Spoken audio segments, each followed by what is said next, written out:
কিবা শুই উঠি চাপানি খাইছে আৰু চাপানি খাইছে কিহত আপোনালোকে চাক হা চাহ খাইছে নে তেল খাইছা তেল উলিয়াইছে সকলোৱে গুড মৰ্ণিং তো যোৱাকালি আমি আছিলোঁ এইভাগ মন্দিৰতে আজি আমাৰ জাৰ্ণিটো ইয়াৰ পৰা ষ্টাৰ্ট হ'ব আৰু ষ্টাৰ্ট হোৱাৰ আগতে আপোনাৰ দেখিব পাইছে আমি চাপানি বনাইছোঁ ৰঙা চাপানি আৰু এইফালে বটল কাটি আছে এইফালে কাপ বনাইছোঁ আৰু এইফালে চাওক এইফালে দি আছে আৰু বিস্কুট আছে আৰু চাহৰ লগত খাবৰ কাৰণে আছে বিস্কুট আৰু এই বিস্কুট এটাতে 5 টকা 20 টকা দি 4টা আনিছোঁ আমি যোৱাকালি চাইকেল কিমান কিলোমিটাৰ চলাইছোঁ গম পায়নে মাত্ৰ 15 কিলোমিটাৰ চাইকেল চলাইছোঁ আৰু আজি কিমান কিলোমিটাৰ চাইকেল চলাওঁ আমি নিজেও নাজানো তেনেকৈ হ'ব 10-15 কিলোমিটাৰ মানে গুজৰাটত ইমানে বেছি মৰম পাই আছোঁ মানে যাবলৈ মনে যোৱা নাই সেইকাৰণে লাহে লাহে গৈ আছোঁ আৰু এতিয়া অলপ আগত চাহ খালোঁ মানে আৰু চাহ খাই লগতে মানে খাইছোঁ চকলেট তো চকলেট খাই মানে মোৰ অলপ এনাৰ্জি টাইপৰ হৈছে মানে ফটোৱা আছে গোটেই আৰু এটা পেট্ৰল পাম্পত আহি পাইছোঁ আপোনালোকে দেখি পাইছে মহাদেৱক মানে বহুত টানকৈ হাকা লাগিছে এই গৈ আছে আৰু মোক ইয়াত চাইকেলৰ চকীদাৰ দিছে মানে কি আছে গোটেই খজুৱাই আছে গালকেইটা মানে এনাৰ্জি মোৰ চকলেট খাই নহয় কিন্তু এবাৰ ফাৰ্ষ্ট টাইম হৈছে সকলো পেট পূজা কৰিবৰ কাৰণে আৰু আপোনাৰ দেখিব পাইছে এইফালে কচৰি আৰু এইফালে চাহ এইফালে কচৰিৰ লগত কি মিলাই দিছে জানি এইফালে আচাৰ নে কি হয় জানো এইটো খাই চাওঁ কেনেকুৱা লাগিব আজি আৰু অলপ খাটা নাকাটা মানে হোটেলত আহি গৈছোঁ আৰু হোটেলখনত মানে এইকেইটা ল'বলৈ কাৰণে টকেন লাগে তো টকেনটো লৈ তাৰপিছতহে এইকেইটা দিয়ে মানে আজি ফাৰ্ষ্ট টাইম টকেন লৈ কচৰি খাইছোঁ আৰু চাহ খাইছোঁ ঘৰৰ পৰা ওলাই আহিছোঁ সপোন পূৰা কৰিবৰ কাৰণে আৰু এই সপোন কষ্টৰে পূৰা কৰি আছোঁ আৰু গম পাওঁ যে মোৰ সপোন এদিন নিশ্চয় পূৰা হ'ব কাৰণ মই কষ্টৰে সপোন পূৰণ কৰি আছোঁ ন গতিকে অসম বাকী ৰাইজ মোৰ এই কষ্টত আপোনালোকে মোক লগত থাকিব লাগিব মোক ছাপোৰ্ট কৰিব লাগিব আপোনালোকে মোক ছাপোৰ্ট কৰিব বুলি আশা কৰিছোঁ আৰু কমেণ্ট বক্সত আপোনালোকে ভাল এটা কমেণ্ট কৰি মোক উৎসাহ দিব বুলি আশা কৰিছোঁ আৰু 5 কিলোমিটাৰ আহিলোঁ আৰু আপোনাৰ দেখিব পাইছে চাইকেলখন ইয়াত লগালোঁ মানে ইয়াত ওচৰতে আৰু এখন দোকান আছে তো ইয়াত আহি সোমালোঁ 5 কিলোমিটাৰ যাওঁ 10 কিলোমিটাৰ যাওঁ আৰু তেনেকৈ দোকানত আহি সোমাই থাকোঁ আমি মানে কিবা কিবি খাই থাকোঁ মানে এইফালে চাহ আহি গ'ল তো চাহ এতিয়া খাই লওঁ তো মানে কি হ'ল ৰাতিপুৱা ভাত নেখালে মানে শক্তি নালাগে গাত সেইটো কাৰণে ভাত খোৱা নাই যে সেইকাৰণে কিবা কিবি মানে এনি টাইম খাই থাকিব লাগে তেতিয়াহে মানে অলপমান শক্তি পাওঁ মানে আৰু গৰমটো দিয়া নাই ৱেডাৰ মজা আছে কিন্তু চাইকেল চলাব পৰা নাই কাৰণ মানে ইয়াত গুপগুপনি উঠি আছে মানে গৰম দিয়া নাই তথাপি মানে গৰমটো লাগি আছে তাৰ মানে কি মানে কল মানে তিয়াই খাইছে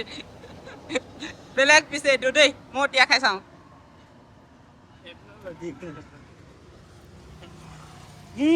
बढ़िया है मीठा मीठा हमें एक रास्ते में एक भैया रुका चुका है और भैया ने हमारे लिए पानी लेके आ रहा है इधर देखियो दौड़ के लेके आ रहा है तो यहाँ दुकान पे नहीं था तो उधर जाके लेके आया था तो भैया थैंक यू सो मच भैया आपका नाम नीतीश आप ऐसे है आप यही के रहने वाले हैं हाँ मैं इधर का ही रहने वाला हूँ ये है जो मेरा घर है पास में। वो पास में ही है वो सामने है तो भैया को बहुत बहुत धन्यवाद भैया तो यहाँ पे थोड़ा सा बेच लेते हैं ये तो छोटा मोटा पीट का मीट का है ये तुम्हारा है क्या हाँ ये बेच शर्मा रहे हो हमारे साथ जाओगे लड़की जैसे शर्मा रहे हो तो दांत कहाँ गया ये करो कौन ले गया সৰুতে এনেকৈ ময়ো লাজ কৰিছিলোঁ তাত মানে আকুল বাকুল হৈ আছে কি কৰোঁ কি নাই হৈ আছে ক'ত পেলাই দিলে চক ইয়াত দে তোৰ বক্সটোকো মোবাইলটোকো খুৱাই দিবি যা তো মই খাই ল'ম এতিয়া মানে গৰমটো বহুত বেছি লাগিছে অলপ ঠাণ্ডা লাগিব এনেই ঠাণ্ডানো কি আৰু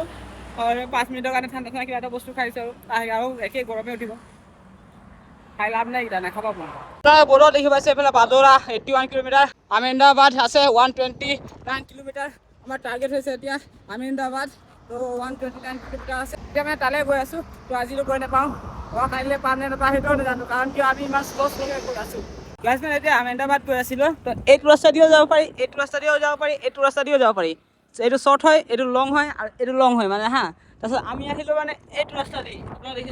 ৰাস্তা এইটো মানে ইয়াত কনফিউজ হৈ আহিছোঁ যে আমি কোনফালে দি আহিছিলোঁ তেনেকৈ আহিছিলোঁ কোনফালে দি আহিলোঁ এতিয়া কোনফালে যাম মাথা চাপে আহিছিলে মানে মেপটো দেখিলোঁ তেতিয়া গম পাইছোঁ এইফালে যাম এইফালে মানে আমি চিটি হৈ যাম এইফালে 4 লাইন হৈ নাযাওঁ 4 লাইন হৈ গ'লে বহুত প্ৰব্লেম হয় 4 লাইনত চিটি হৈ যাম আমি এই চিটিটো দেখা পাইছে এই চিটিটো হৈছে গৌধৰা আৰু আপোনালোকে এইফালে জুম কৰিলে দেখা পাইছে মহাত্মা গান্ধী আৰু এইফালে চব সকলোৱে যিসকলে দেশ স্বাধীন কৰিব গৈছিলে তেওঁলোকৰ ফটো তাত মানে মূৰ্তি বনোৱা হৈছে অ' মাই গড এইটো একচুৱেলি গৌধৰা ডিষ্ট্ৰিক্ট হয় টাউনত বহুতে বেছি গৰম আৰু এই গৰমত এতিয়া যেন তেন ওলাই আহিছোঁ টাউনৰ পৰা আৰু হাত চাত চব দেখিছে আপোনালোকে ক'লা পৰিছে একেবাৰে অ' মাই গড এইফালে চাহ এইফালে ভাইয়া নমস্তে দাদা আছে তো এইফালে হেৰি আছে তো এইটো মজাকৈ খাই ল'ম এতিয়া। এইটো দাদা এজনে দিছে মানে ৰাস্তাত। মানুহজনক দেখি পাইছে, এই মানুহজন মুছলিম মানুহ হয়, কিন্তু এই মানুহজনে মোৰ লগত 1 কিলোমিটাৰৰ পৰা কথা পাতি আহি আছে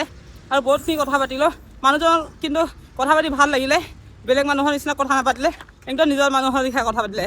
তেওঁৰ ধৰ্ম বেলেগ, মোৰ ধৰ্ম বেলেগ, কিন্তু সি জাতি ধৰ্ম চাই কথা পতা নাই মোৰ লগত। এটা ইনচানিয়ত হিচাপে মোৰ লগত কথা পাতিছে, মানৱতা হিচাপে মোৰ লগত কথা পাতিলে, ভাল লাগিলে কিন্তু। আৰু আজি গুজৰাটত চাইকেল চলাই বহুতেই বেছি ভাল লাগিছে। মানে আপোনাৰ সূৰ্য দেৱতাক দেখিছে, সূৰ্য দেৱতাৰ পাৱাৰ ইমান নাই যিমান নেকি আমি ইউ পি আৰু বিহাৰত আৰু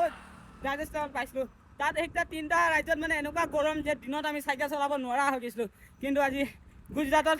মানে গোটেই দিন চাইকেল চলাই আছোঁ, ভাল লাগিছে। চাৰিওফালে আপোনাৰ দেখি পাইছে হাৰিয়ালি, পূৰা গছ গছনিৰে ভৰা, ঠাণ্ডা পূৰা গ্ৰীণ গ্ৰীণ। আমাৰ অসমত যেনেকুৱা ঠিক তেনেদৰে গুজৰাটো আছে। তো মানে গুজৰাটত কিবা এটা ভাল লাগিছে। আমাৰ অসমৰ মানুহ যেনেকুৱা চেম তেনেকুৱা গুজৰাটত। আৰু গুজৰাটৰ এটাই প্ৰব্লেম কি ইয়াত হাৱা বহুত দি আছে, ইমানে হাৱা দিছে চাইকেল নাযায়, কিন্তু এই ঠাণ্ডাটো মজা লাগিছে। ঠাণ্ডা ঠাণ্ডা হাৱা পাই চাইকেল চলাইছোঁ, কিন্তু এনাৰ্জিটো অলপ লাগিছে দিয়ক। কিন্তু বাদ দিয়ক, বতাহে ভালো কাম কৰিছে আৰু অলপ বেয়াও কাম কৰিছে, কিন্তু আমাৰ ভালে লাগিছে, ভাল লাগিছে। এই গাড়ীকেইটা ডাঙৰ গাড়ীকেইটা গ'লে ভিডিঅ' বনালে বহুত প্ৰব্লেম হয়,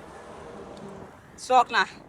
এতিয়া আমি গৈ আছোঁ এটা গৰম কুণ্ড। ইয়াত মানে মাটিৰ তলৰ পৰা গৰম পানী ওলাই বুলি শুনিছোঁ, কেইজনমান ল'ৰা আহিছিলে, তেওঁলোকে ক'লে। তালৈ গৈ আছোঁ, বলক সঁচাকৈ ওলাই নে নাই চাওঁগৈ। গেছ সেইখন জেগাত আহি পাই গ'লো, যোনখন জেগাত অলপ আগতে আপোনালোকক কৈ আছিলোঁ। এয়া হৈছে গৰম কুণ্ড। তো ইয়াৰ পৰা মানে গৰম পানী ওলাই, আপোনাৰ দেখিছে এইকেইটা